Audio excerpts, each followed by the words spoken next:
सुंदरवन के जंगल में रहने वाला कालू कौआ आज अपनी बेटी टुनटुनी चिड़िया के साथ शहर के जंगल जा रहा था। तभी वो अपनी पत्नी टूनी चिड़िया से कहता है, टुनी, तू इतना चिंता क्यों करती है? चिंता मत कर, मैं और टुनटुनी शहर के जंगल जा रहे हैं। वहीं कोई काम धंधा करूँगा और तुझे पैसे भेजूंगा। टुनटुनी चिड़िया मेरे साथ रहेगी तो मुझे रोटी पानी की चिंता नहीं होगी। इसे रोटी बनाना अच्छी तरह से आता है, तो बिल्कुल भी हम दोनों की चिंता मत करना। मैं इसका दाखिला भी शहर के जंगल में किसी स्कूल में करा दूंगा। मेरी बिटिया पढ़ लिख कर अफसर बनेगी। आगे देखने से पहले आपको सिर्फ एक छोटा सा कांटा चुभ जाए तो दर्द होने लगता है, पर वो एक बाप ही है जो रोजाना अंगारों पर चलकर आपके लिए 2 वक्त की रोटी का इंतजाम करता है। तो उस प्यारे से पापा के लिए एक लाइक और सब्सक्राइब जरूर कर देना। साथ ही अपने प्यारे से पापा के लिए ये वाला इमोजी जरूर सेंड। ठीक है जी, अपना और टुनटुनी चिड़िया का ध्यान रखना। मैं चिट्ठी भेजती रहूंगी और आप भी चिट्ठी भेजते रहना। दोनों बाप बेटी शहर के जंगल आ जाते हैं। पापा पापा भूख लगी है, वो देखो ना, सामने हलवाई की दुकान है। चलो पहले कुछ खा लेते हैं, मुझसे भूख बर्दाश्त नहीं हो रही है। पापा चलो ना। कालू को उस हलवाई बंटी कबूतर की दुकान पर जाता है। अरे 2 प्लेट कचौड़ी और जलेबी देना, मेरी बेटी को बहुत जोरों की भूख लगी है। भाई, शक्ल से तो तुम देहाती पक्षी मालूम पड़ते हो। लगता है शहर के जंगल में नए नए आए हो। पैसे तो है ना तुम्हारे पास?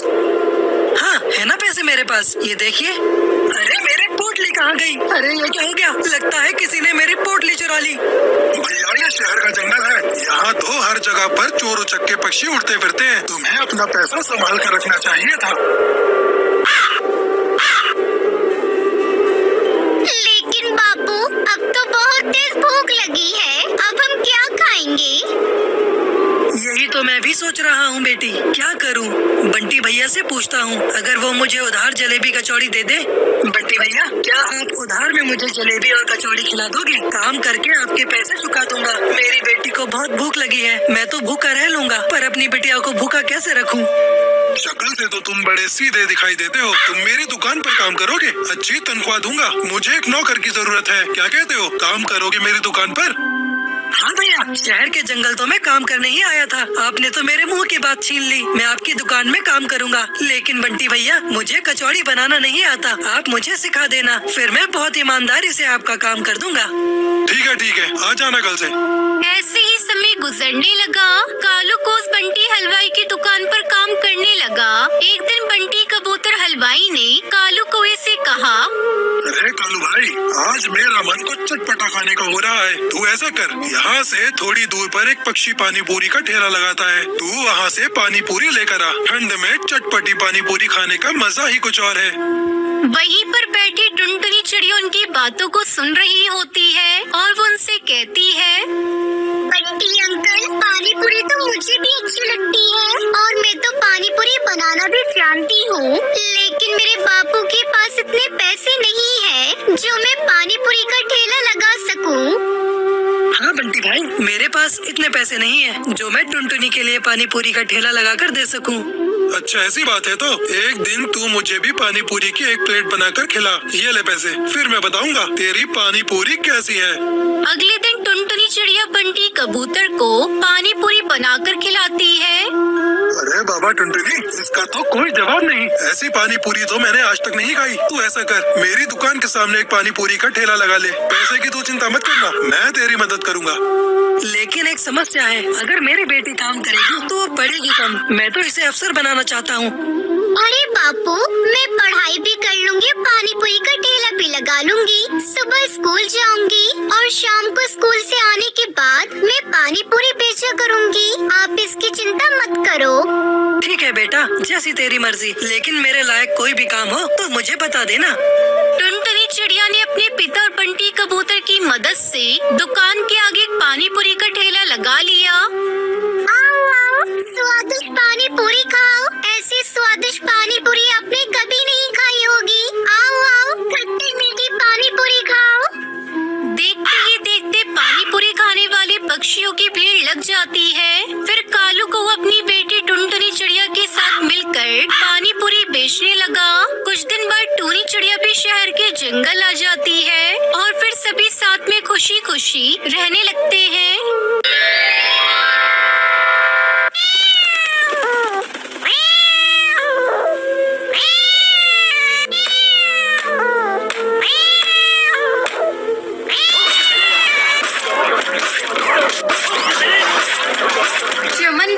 गांव में एक छोटा सा जंगल था। उस जंगल में टुनटुनी चिड़िया अपनी सास सुंदरी कौवी के साथ रहती थी। उसका पति एक दिन जंगल में लकड़ियाँ लेने गया था, तभी एक बिल्ली ने उसे अपना शिकार बना लिया।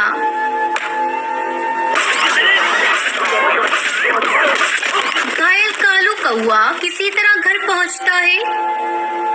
माँ, टुनटुनी, कहाँ हो? जल्दी बाहर आओ।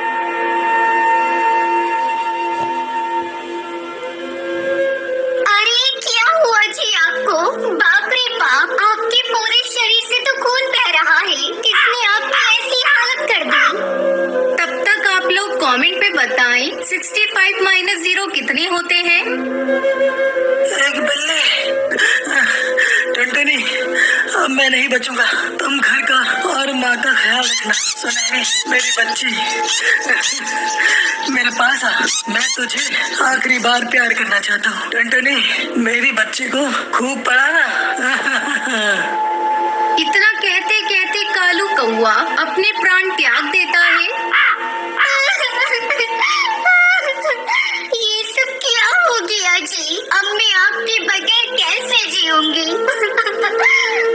पापा, पापा, उठो ना पापा, मुझसे बात करो ना। क्या हुआ आपको? सुनहरी, मेरी बच्ची, अब तेरे पापा कभी नहीं उठेंगे। वो हमें छोड़कर चले गए। टुनटुनी दहाड़े मारकर रोई जा रही थी, तभी गुस्से में सुंदरी कौवी वहाँ आती है। अरे करमजली, मेरे बेटे को खा गई और अब रोने का नाटक कर रही है। तो मेरे बेटे को खा गई है। तू मनूस है, मनूस। जिस दिन तूने इस घर में कदम रखा, अपने ससुर को खा गई और अब मेरे बेटे को। तो डायन है, डायन। निकल जा मेरे घर से। अरे समधन जी, ये बेचारी कहाँ जाएगी? इसने अपने पति को खो दिया और आप इसे घर से निकाल रही है। मैं भी आपके आगे हाथ जोड़ रही हूँ। अब मेरा बेटा नहीं रहा, मैं आपके आगे हाथ जोड़ती हूँ। ले जाइए इसे और इसकी बेटी को, नहीं तो ये डायन एक दिन मुझे भी खा जाएगी। मेरा बेटा मर गया, अब इसका इस घर से कोई नाता नहीं। अभी 2 दिन पहले ही टुनटुनी की माँ उससे मिलने के लिए उसके पास आई थी। चल बेटी चल, वो घर भी तो तेरा अपना ही है। जहाँ तेरी इज्जत नहीं, वहाँ रहने से क्या फायदा।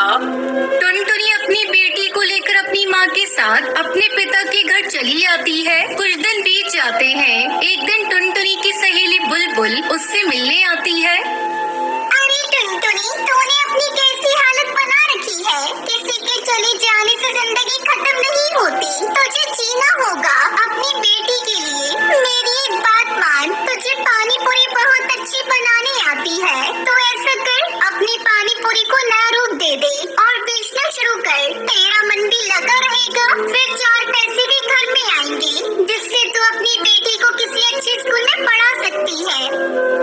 बुलबुल की बातों ने टुनटुनी पर गहरा असर डाला। वो कुछ ही दिनों बाद अपनी रंग बिरंगी पानी पूरी बनाकर बेचना शुरू कर देती है।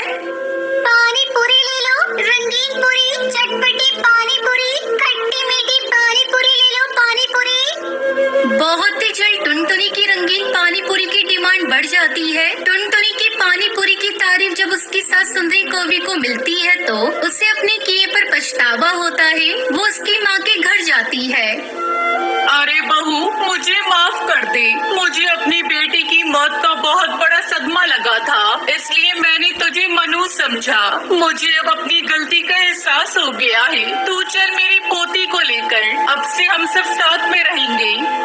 टुनटुनी अपनी सास को माफ कर देती है और उसके साथ अपने पति के घर वापस चली जाती है। इस तरह वो रंगीन पानी पूरी बेचकर खुशी खुशी अपनी बेटी के साथ अपनी जिंदगी बिताने लगती है।